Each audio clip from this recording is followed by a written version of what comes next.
Hey, what's going on? It's your boy BT, and I came here to talk some boxing with the thousands of True School Sports subscribers. Now, words my brethren in Sheffield, United Kingdom. Shout out to Sheffield United Football Club.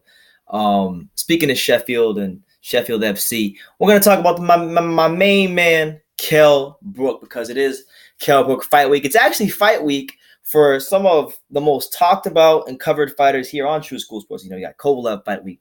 We got Kell Brook Fight Week. We got Wilder, Ortiz. You know, these are people that I've been talking about for quite some time. I made lots of videos about all these fighters fighting this week, and it's great. It's great. This is gonna be a great week for boxing. We'll start with Kell Brook. Now, Kell Brook, this is his first fight since his devastating loss to Errol Spence. You know, that was a fight that I was very excited about. You know, I had Kell Brook winning. Made a lot of videos about that fight.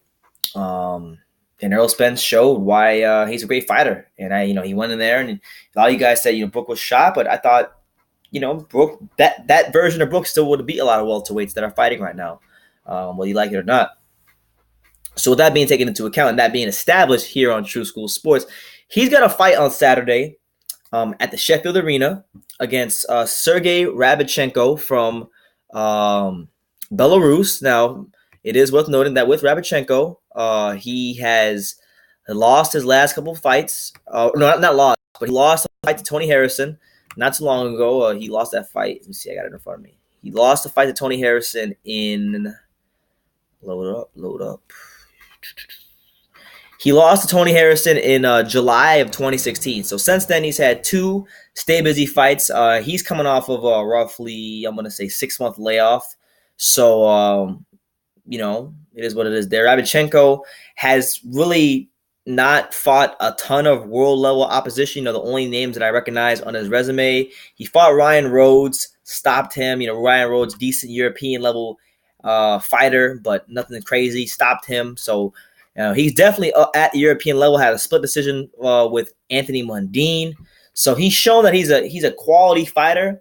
At least at the European level, fringe world level fighter, good power, good pop. It's good. It's a good fight for Kell Brook because we need to know, how will that eye hold up and how good will he look at 154? Because right now, if you look at the rankings, and obviously boxing rankings are fishy, especially when you're talking about the WBC. But Sergey Rabchenko is ranked number 5 in the world, and this fight this week will be for the WBC silver title, which, as we know, is basically just means you're the fancy way of saying that you're a contender or a potential mandatory. That's all it really is. For those of you who don't know what those belts are for, that's really what they're for. Just signifies that you're a top 5 fighter, or top. You're within striking distance of a world title shot, right? So, with that being said, Kell Brook's fighting this guy. And if he beats him and he looks sensational, then I see his career playing out one of two ways. Now, I do think at some point, unless he just gets the dog crap kicked out of him and, his eyes can take no more, he might just retire. But if everything goes according to plan, he beats Rabchenko, right?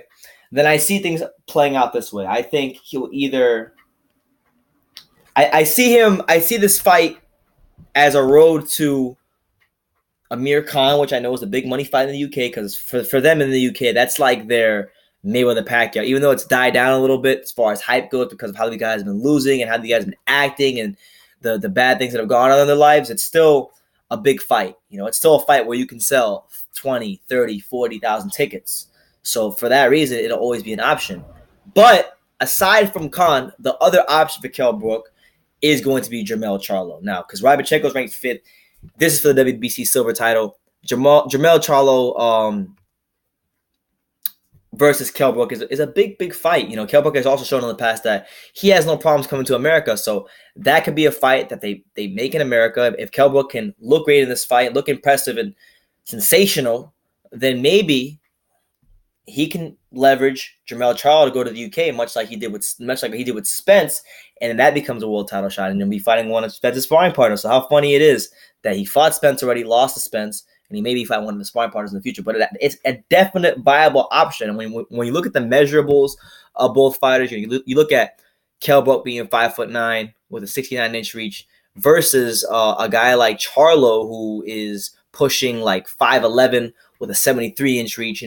Charlo's got those advantages there, but my thing with Charlo is I always go back to one fight which I think, although he hasn't lost yet, I think that the fight that laid out the blueprint of how to beat him is when Charlo fought John Jackson. You guys may remember John Jackson, the son of Julian Jackson, not really known for his boxing ability, but in that fight, he decided to get on his back foot. He decided, coming off of roughly an almost year layoff, 9-month layoff, fighting Jermell Charlo, he decided to get on his back foot and try to outbox Jermell Charlo. And he was having a lot of success, and then he got careless. It was a weird stoppage, and he kind of turned his back, and then Charlo took advantage of him and hit him with some good shots, and that's all it was. That's really all it was for John Jackson.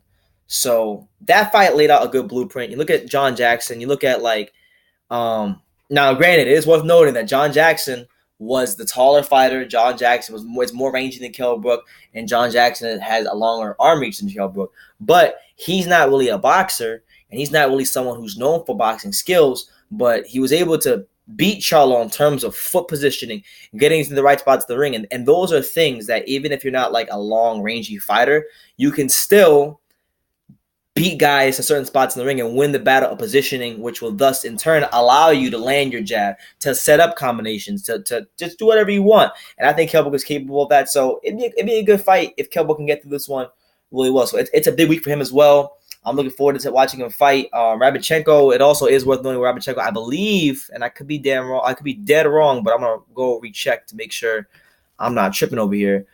It is worth noting, I think he's a southpaw, but I could be wrong. So let me see if I'm wrong. He is not a southpaw, so I'm thinking of another fight. I'm thinking about all these different fights, man. I was thinking of Kovalev versus Igor, the guy Igor is fighting, because he's a southpaw. But no, this guy's an orthodox fighter. He's 5'10", so he's a bit of a taller fighter with some pop. Proven European level fighter, fringe world level contender. So it's a good level of fighter for Kell Brook. Because for one thing, it's going to do multiple things for him. It's going to test out Kell Brook's eyes if he gets touched with anything, because this guy can punch. Second of all, if he does go the route of fighting a guy like Jermell Charlo, who is the WBC 154-pound champion at the moment, he's going to have to learn how to fight guys that are bigger than him. Okay, so I've been hearing it for years from UK boxing fans, from UK boxing insiders, from UK boxing channels that Kell Brook would be a lot better suited to move to 154. He'd be a tremendous talent on 154.